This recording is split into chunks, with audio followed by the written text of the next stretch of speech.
큰 은혜 받으십시오. 한 번 더 인사하도록 하겠습니다. 모든 것이 다 하나님의 은혜입니다. 오늘 이 기쁜 추수감사주일을 맞이해서 오늘 본문의 말씀을 통해서 은혜의 완성은 감사로 표현됩니다 라는 제목으로 함께 말씀을 나누도록 하겠습니다. 테드라고 미국의 굉장히 유명한 강의를 하는 전문 프로페셔널 교수님들 아니면 전문가들이 나와서 강연하는 프로그램 중에 가장 인기 있는 몇 명의 사람 중에 한 사람이 긍정심리학자인 하버드대 교수 손 아처라는 사람이 있습니다. 그분이 강연 중에 이런 말을 합니다. 감사는 결과가 아니라 원인이다. 행복하기 때문에 감사한 것이 아니라 감사하기 때문에 행복하다라고 이렇게 표현하고 있는 것이죠. 감사는 감정이 아니라 방향이라는 것을 의미해 주고 있습니다. 감사는 자신이 향했던 시선을 다시 하나님께로 돌리는 귀한 방향의 전환이라는 사실이죠. 오늘 누가복음 17장 말씀 가운데에 이 11절부터 19절까지 말씀은 10명의 악성 피부염, 옛날로 말하면 문둥병이라고 얘기도 하기도 하고 성경에는 나병이라고 이야기하기도 하는데, 이 예화와 이 이야기들을 통해서 이 감사는 감정이 아니라 방향 전환임을 우리에게 보여주고 있는 것이지요.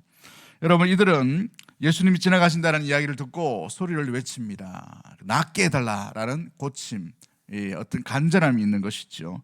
당시에 이 악성 피부염이라는 것은 사회로부터 철저하게 격리되는 이런 질병입니다. 가장 먼저 공동체를, 가정으로부터의 격리고, 민족으로부터의 격리고, 또한 성전으로부터의 격리고, 마지막에는 하나님으로부터도 외면당한 것 같은 그런 격리를 당하고 있는 것을 보게 되지요. 살아있으나 살 수 없는 사람이 바로 이 나병 환자임을 알 수가 있습니다. 우리 조선시대에 팽형이라는 형벌이 있었어요. 이 형벌이 뭐냐면 아주 중한 범죄를 지었는데, 그 범죄를 짐으로 말미암아 가장 극심한 처형에 처할 때에 팽형이라는 것을 하게 됩니다. 근데 이게 잘 나오지 않아요. 왜냐하면 너무 잔인하기 때문에 그렇죠. 이 끓는 가마솥에다가 살아있는 사람을 산채로 집어넣어 버립니다. 얼마나 잔인한 거예요. 근데 이 조선 사회는 유교 사회이기 때문에 신체가 훼손되는 것을 굉장히 싫어하고, 이게 굉장한 부모로부터 죄를 짓는 거다라는 생각을 했기 때문에 이걸 어떻게 고민하다가 이 형벌을 이렇게 바꿉니다. 그 사람의 호적이나 명패만 거기다 집어넣는 거예요. 그래서 이걸 대신 삶아요. 삶고 난 뒤에 이 사람은 이제 더 이상 산 사람이 아니다 해서 족보에도 죽었다라고 표시하고, 모든 공직에 들어갈 수도 없고 가정에서도 자유롭게 나올 수 없도록 하는 형벌이 팽형이라는 형벌입니다. 그래서 살았으나 살지 못하고 있는 이와 같은 형벌, 살 수 없는 그런 형벌 가운데 있는 것을 보게 되죠. 마치 이 유대 사회 가운데에 악성 피부염에 있는 이 나병 환자들처럼 이와 같은 살았으나 살 수 없는 사람들의 모습이었다는 사실입니다. 그런데 그들이 예수님께서 그들을 바라보시면서 오히려 환영해 주시고 어떻게 말씀하십니까? 가서 제사장들에게 너희 몸을 보이라 라고 말씀하고 있는 것입니다. 외면치 아니하시고 그들에게 회복과 살 길을 보여주시는 것을 보게 됐죠. 그런데 한번 잘 보시면 아직 병이 낫지 않았는데 가서 제사장에게 먼저 너희 몸을 보이라라고 말하고 있는 것입니다.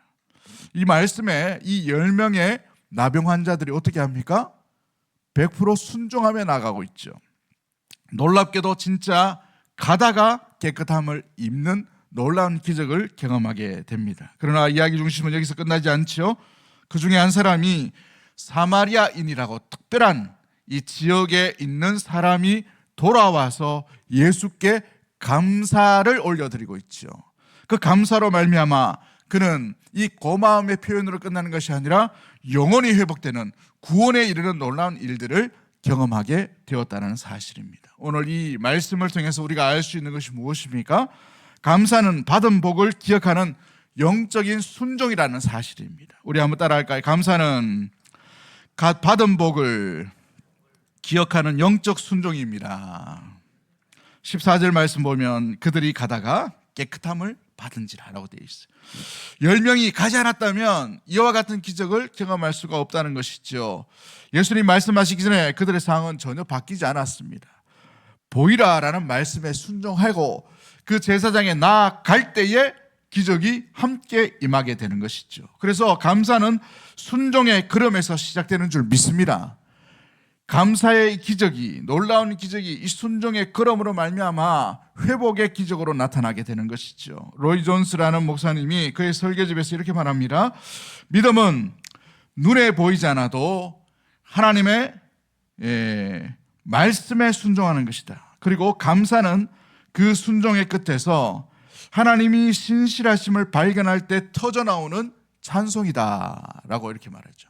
글씨 좀 더 진하게 해주셔야 되겠다. 안 보이는 것 같은데, 감사의 이 귀한 하나님의 신실하심을 발견할 때 터져나오는 이 찬송의 모습이 바로 이 순종의 끝에 일어나는 감사라는 사실이죠. 감사하지 못하는 이유가 어디 있을까요? 은혜가 없어서 감사하지 못하는 게 아니에요. 기적이 없어서 감사하지 못하는 것이 아닙니다. 기적의 길을 걸어가려고 하지 않는, 순종하지 않기 때문에 이와 같은 일들이 일어나게 되는 것입니다. 하나님께서 말씀하실 때에 믿음의 사람들은 종종 여러 가지 증거를 찾습니다. 나을 구석이 어디 있느냐, 회복할 구석이 어디 있냐, 증거를 찾아요. 그러나 온전한 믿음의 사람은 말씀의 증거보다 하나님의 말씀의 온전한 증거를 우리 가운데 확신으로 받아들이고 온전한 신뢰를 가지고 그 증거를 하나씩 첫 발걸음을 내 디딤으로 말미암아 발견하게 될 줄 믿습니다. 이것이 놀라운 기적의 길로 연결되어 가는 것이지요. 문제가 해결될 가운데에서 감사하는 것은 쉬운 일이에요. 그러나 상황이 전혀 바뀌지 않은데도 감사하는 것은 정말 놀라운 감사의 발걸음이라는 사실인 것이죠. 그러므로 감사는 결과가 아니라 태도요 신앙의 결실이라는 사실을 잊지 않는 우리 사랑하는 대구동성의 모든 가족들이 되기를 주의 이름으로 간절히 축복합니다. 두 번째 우리가 기억해야 될 것이 무엇입니까? 15절과 16절 말씀 가운데 있는 것처럼 감사는 하나님께 돌아오는 믿음이라는 사실인 것이죠. 그 중에 한 사람이 자기가 낳은 것을 보고 큰 소리로 하나님께 영광을 돌리며 돌아와 예수의 발 아래 엎드려 감사하니 그는 어떤 사람이라? 사마리아 사람이다. 다른 사람은 누구였습니까? 그러면 유대인이었다는 거예요. 유대인이 당연히 하나님께 감사할 것 같은데 아니에요. 유대인이 감사하는 것이 아니라 오히려 하나님으로부터 저주받았다고 말하고 있는 사마리아 사람이 하나님께 오히려 영광을 돌리며 예수의 발 앞에 엎드렸다라고 말하고 있습니다. 감사는 단지 받은 것에 대한 예의가 아니에요. 감사는 방향을 돌리는 회심적 행위요, 믿음의 행위라는 사실을, 믿음이 없으면 감사로 연결될 수가 없다는 것을 이야기하는 것입니다. 10명 중 9은 은혜를 받았지만 은혜의 근원인 하나님께로, 예수 그리스도께로 돌아오지 못하고 있다는 거예요. 그들의 기적은 거기에서 끝나는 것이에요. 더 큰 기적, 생명과 영혼을 살 수 있는 놀라운 기적을 맛볼 수 있음에도 불구하고 기적만 바라게 돼요. 그래서 거기에서 끝나는 것이죠. 우리 믿음의 성도는 기적만 바라는 것이 아니라 영원한 기적을 바라보며 얻을 수 있는 믿음의 길로 나아가게 되기를 주의 이름으로 간절히 축복합니다.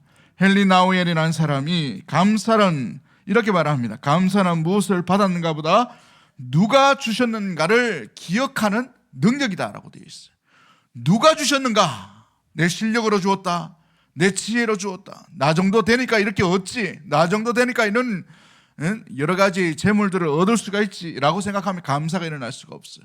이 주신 이가 하나님이시라면 하나님께 당연히 영광을 올려드릴 수 있게 될 줄 믿습니다. 그것이 바로 감사의 모습인 것이죠. 방향 전환인 것입니다. 감사는 그러므로 반응의 모습이 아니라 방향 전환에 있는 것을 이야기합니다. 그러므로 하나님께 돌아오는 신앙의 회복 운동이요, 진정한 예배가 바로 감사의 예배인 것이에요.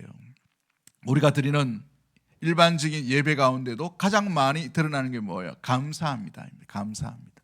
꼭 추수절기의 감사뿐만 아니라 일반적인 예배에서도 마찬가지입니다. 감사하는 자가 아니라 감사로 이어지는 참된 예배자로 나아가는 것이 참된 감사의 제목과 감사의 마음을 가지고 주의 존전 앞으로 나아가는 모습인 것이죠.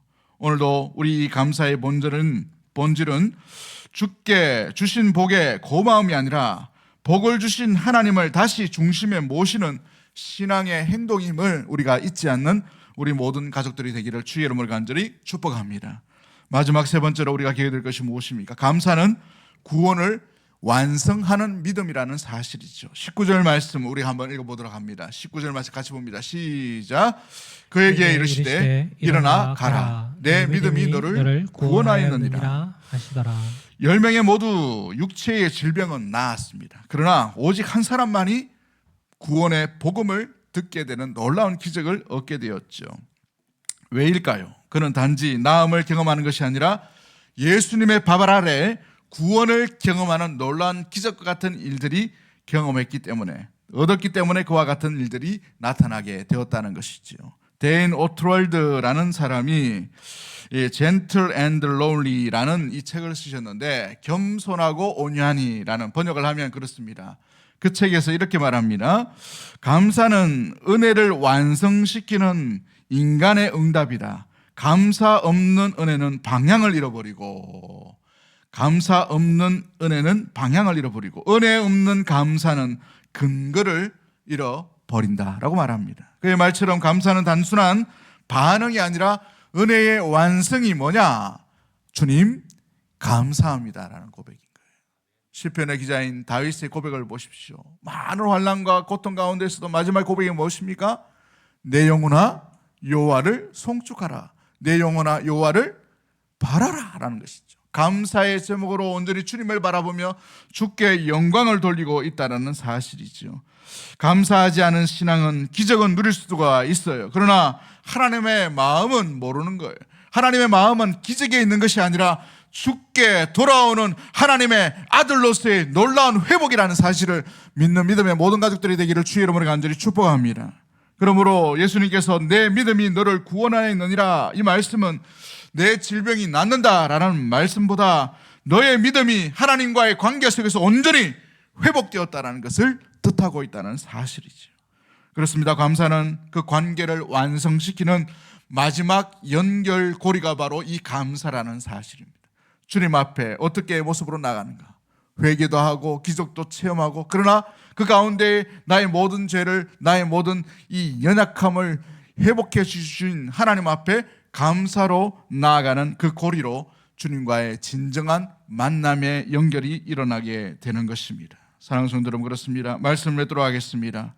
감사는 주님 앞에 돌아오는 믿음의 길이라는 사실이에요. 이 추수감사절은 단지 곡식의 풍성함만을 기념하는 날이 아니에요. 그리스도인에게 추수감사절은 하나님께로 다시 돌아가는 날인 줄 믿습니다. 그 돌아가는 시각의 방향전환이라는 사실, 우리가 성찬식을 함께하는 이유도 마찬가지죠. 이 떡과 잔을 대하면서 이 떡과 잔이 왜 어떤 의미인가를 잊지 아니하고 나를 위해 지키시고 나를 위해 피 흘리신 주님과 연합되고 주님과 하나됨으로 다시는 죄 가운데 얽매이지 아니하고 주의 용서받은 죄인으로서 온전히 주와 함께 동행하는 그 귀한 복된 삶의 정체성으로 한 걸음 한 걸음 은혜 잊지 아니하고 나아가는 발걸음과 방향이라는 사실인 것입니다. 하나님은 우리의 입술의 감사보다 우리의 방향을 더 기뻐하셔요. 어느 방향으로 나아가고 있는가? 주께 돌아오는 방향인가? 주와 함께하는 방향인가? 감사는 주님께서 내게 주실 것을, 내게 주신 것에 대한 감사로만 연결되는 것이 아니라 다시 주님께서 온전히 나와 함께 하심으로 말미암아 하나님의 아들로서의 놀라운 은혜와 그 회복과 온전한 평안과 평강이 세상과 비교할 수 없는 그 놀라운 영광 가운데에 우리가 살도록 부르시는 관계의 회복이라는 사실인 것이지요. 사랑하는 성도 여러분, 그렇습니다. 앤 보스 캠프라는 여성이 있었어요. 이 여인은 나의 감사 연습, 하나님의 인재 연습이라는 책을 쓰셨습니다. 근데 이 영어로 보면은 1000가지의 선물이라는 제목으로 먼저 쓰여지게 되었습니다. 1000가지의 선물. 원래 이 여성은 그렇게 믿음이 있거나 그렇게 감사하는 삶을 살지 못하였습니다. 왜냐하면 어릴 때 자기 동생을 잃어버렸기 때문에 그렇습니다. 세상 가운데에서 그 동생이 떠나버림으로 말미암아서 그녀는 굉장히 힘든 인생을 살게 되었습니다. 늘 우울하고 늘 어둡고 자살 충동 가운데 살았던 여인이었습니다. 자기 파괴의 성향은 나는 실패자다, 차라리 내가 태어나지 않았으면, 동생 대신 내가 죽었으면, 이런 여러 가지 후회 가운데 살았던 사람이에요. 그러다가 예수님을 만나게 되었습니다. 예수님을 만나고 난 뒤에 성령의 위로와 자유함을 받게 되었어요. 예수님과 함께 할 때 그의 마음과 생각과 태도가 달라지게 되었습니다. 그녀는 캐나다 온타리오주의 시골에서 농사짓는 여인이에요.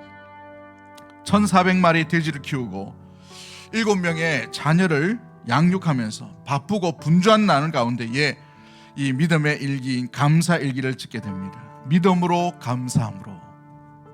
이 여인이 은혜를 받게 된 다음에 새롭게 시작한 것이 감사를 기록하는 것이었습니다. 하루에도 몇 번씩 생각나는 대로 틈틈이 감사를 기록하고 있어요. 영적인 감사도 있지만 아주 사소한 것에도 그녀는 감사하게 되었습니다. 이러다 보니 이 감사의 삶이 자기 삶에 조그마한 변화가 일어나게 되었습니다. 사람들이 자기를 보면서 달라졌다라는 이야기를 많이 하게 됩니다. 얼굴이 밝아졌어요. 몸이 좋아졌어요. 약했던 부분에 건강한 모습으로 변화되었습니다. 생각도 바뀌고 감정도 변화되고 꿈도 가지게 되는 여인으로 바뀌게 되었어요. 감사를 기록하게 되니까 이렇게 건강한 모습으로 변화되었다는 것입니다. 또 하나, 이 감사를 기록하다 보니 사건들이, 인생 가운데 있는 사건들이 믿음으로 재해석되는 것을 발견하게 되었습니다. 여러 가지 환경 가운데는 참 힘들고 어려운 사건인데 감사함으로 바라보았더니 사건이 믿음으로 해석되더라는 것이지요. 발목을 다쳤는데 걷기 불편해요. 여러분 가운데 심히 이렇게 불편합니다. 이런 불편과 여러 가지의 원망이 아니라 손을 다치지 않아서 너무 감사합니다, 이런 방향으로 흘러간다는 것이죠. 감사함으로 바라보다 보니 그녀의 마음이 더 넓어지고 더 깊어지고 풍성해지는 삶을 경험하게 됩니다. 그리고 가장 중요한 것은 책 제목처럼 감사를 반복했더니 하나님의 임재를 체험하게 되는 것이지요. 감사할 때마다 하나님이 나와 함께 하심을 알게 되고 의심하지 않게 되는 놀라운 일들이 일어나게 된 것입니다. 주님이 나와 함께 하시더라는 것이지요. 사랑하는 성도 여러분, 올 한 해 여러분이 받아 누린 은혜는 어떤 것입니까? 하나님께서 어떤 은혜를 우리에게 베풀어 주셨나요? 어떤 환경 가운데 가고 있습니까? 어떻게 그 사건들을 해석하며 살아가고 있나요? 우리 남은 이 1년의 이 과정 가운데 지금까지 지켜주신 하나님의 은혜를 다시 한번 발견하고 잊지 아니하고 주님의 놀라운 은혜 베푸심 안에 들어갈 수 있는 살아가는 대구 동성의 모든 가족들이 되기를 주의 이름으로 간절히 축복합니다. 은혜는, 감사는 환경의 산물이 아니라 순종의 결과임을 잊지 않는 우리 믿음의 모든 가족들이 되기를 원합니다. 받은 복을 넘어서 복의 근원이신 하나님께로 돌아가는 방향의 시선임을 잊지 않는 우리 살아가는 대구 동성의 모든 가족들이 되기를 원합니다. 감사함으로 우리는 구원의 길을 온전히 걷고 있음을 놓치지 아니하고 주 예수 그리스도 안에 살아가는 우리 살아가는 대구 동성의 모든 권속들이 되기를 주의 이름으로 간절히 축복합니다. 우리 짧게 한번 기도했으면 좋겠습니다. 지금까지 지켜주신 하나님, 돌봐주신 은혜, 또한 우리가 잃어버린 놀라운 감사는 무엇인지를 돌아보며 주님 감사합니다, 진정한 마음으로 우리의 시선이 주께 향할 수 있도록 우리 가정이, 우리 교회가 주의 주신 은혜의 은통을 잃어버리지 아니하고 주의 방향, 부르심의 방향대로 온전히 살아갈 수 있는 우리의 모든 심령과 가정과 교회가 될 수 있도록 도와달라고 우리 주여 한번 외치고 통성으로 합심해서 한번 기도하도록 하겠습니다.